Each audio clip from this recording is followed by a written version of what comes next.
Hi అండి. ఈరోజు video వచ్చేసి నార్మల్ పాదంతో థ్రెడ్ పైపింగ్ ఎలా చేయాలనేది చూపిస్తానండి ఈజీ వేలో. ఫస్ట్ మనం ఇలా స్ట్రైట్ పీస్ తీసుకోవాలి. నేను హ్యాండ్స్‌కి వేసి చూపిస్తున్నాను ఈ వీడియోలో.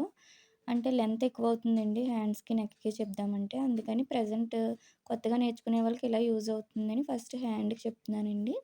స్ట్రైట్ పీస్ తీసుకొని ఇలా వన్ సైడ్ కుట్టుకోవాలి. క్రాస్ పీస్ కూడా వేసుకోవచ్చు. కానీ స్ట్రైట్ పీస్ వచ్చినంత నీట్‌గా రాదండి క్రాస్ పీస్ అయితే. తర్వాత వచ్చి మనం కట్ చేసుకోవాలి ఇలాగా ఆ చివర, ఈ చివర. వీటిని మనం బ్లౌజ్‌కి, హ్యాండ్‌కి ఎలా అటాచ్ చేసుకోవాలి అనేది ఇప్పుడు చూపిస్తాను. ఫస్ట్ ఇలా హ్యాండ్ తీసుకొని మనం ఆల్రెడీ జాయింట్ చేసి పెట్టుకున్నామండి ఇది.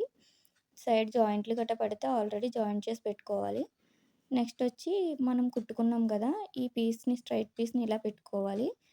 కుట్టొచ్చి పై వైపుకి రావాలండి మనం కుట్టుకున్నది. అలా చూసుకొని పాదమించుకొచ్చి పెట్టుకుంటూ ఇలా కుట్టుకుంటూ వెళ్ళాలి.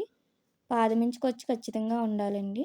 లేదంటే కొంచెం విడిపోవడం అలా అవుతుంది. అలా కాకుండా సేమ్ ఇలానే రెండో హ్యాండ్‌కి కూడా పాదమించుకొచ్చి ఉంచుకొని స్లోగా అలా కుట్టుకుంటూ వెళ్ళాలి. ఇలా కుట్టుకున్న తర్వాత ఆ చివర, ఈ చివర కట్ చేసుకోవాలండి. మీరు ఫస్ట్ టైం కనుక మన వీడియో చూస్తుంటే లైక్ చేయండి నచ్చితే కనుక వీడియో. నెక్స్ట్ వచ్చి ఈ థ్రెడ్ వాడాలండి. దీనికి బాగా సన్నగా ఉంటుంది. నార్మల్ పాదంతో వేస్తున్నాం కాబట్టి ఈ థ్రెడ్ వాడితేనే నీట్‌గా వస్తుంది. ఎక్కడ పైన కుట్టు అనేది పడకుండా.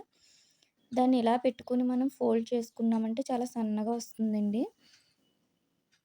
దాన్నప్పుడు ఇలా పెట్టుకుంటూ స్లోగా మనం కొచ్చి లోపలికి పెట్టుకొని, ఆ థ్రెడ్‌ని అలా పెట్టుకుంటూ స్లోగా స్టిచ్ చేసామంటే చాలా నీట్‌గా వస్తుందండి ఫినిషింగ్. చాలా స్లోగా కుట్టుకోవాలండి. థ్రెడ్‌కి అలానే బ్లౌజ్ పీస్‌కి మిడిల్‌లో పడాలండి కుట్టు. బ్లౌజ్ మీద పడకూడదు. అలానే థ్రెడ్ మీద కూడా పడకుండా చూసుకుంటూ వెళ్ళాలి. ఇలా కుట్టుకుంటూ వెళ్ళామంటే ఫినిషింగ్ చాలా నీట్‌గా వస్తుందండి. మనం సింగిల్ పాదంతో వేసినట్టే ఉంటుంది. కస్టమర్లకైతే మనం సింగిల్ పాదంతోటే స్టిచ్ చేసామేమో అన్నట్టు ఉంటుందండి.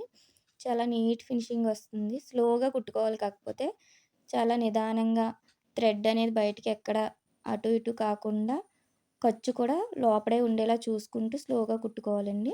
ఇలా కుట్టామంటే చూసారు కదా ఎంత నీట్‌గా ఉందో. చాలా సన్నగా వస్తుందండి. సేమ్ సింగిల్ పాదంతో కుట్టినట్టే ఉంటుంది. నెక్స్ట్ మనం ఇలా వెనక్కి తిప్పుకొని మిగిలిన క్లాత్ ఉంది కదా! దాన్ని ఇలా కొంచెం ఫోల్డ్ చేసుకుంటూ మళ్ళీ పాదంకొచ్చి ఇచ్చుకుంటూ కుట్టుకున్నామంటే లోపల కూడా ఖర్చులు గట్టా బయటికి కనిపించకుండా చాలా నీట్‌గా చాలా బావుంటుందండి. చూసారు కదా ఎంత నీట్‌గా ఉందో ఫినిషింగ్. చాలా సన్నగా వస్తదండి. ఈ వీడియో కనుక మీకు నచ్చినట్టయితే లైక్ చేయండి, షేర్ చేయండి, సబ్స్క్రైబ్ చేయండి. Thank you for watching.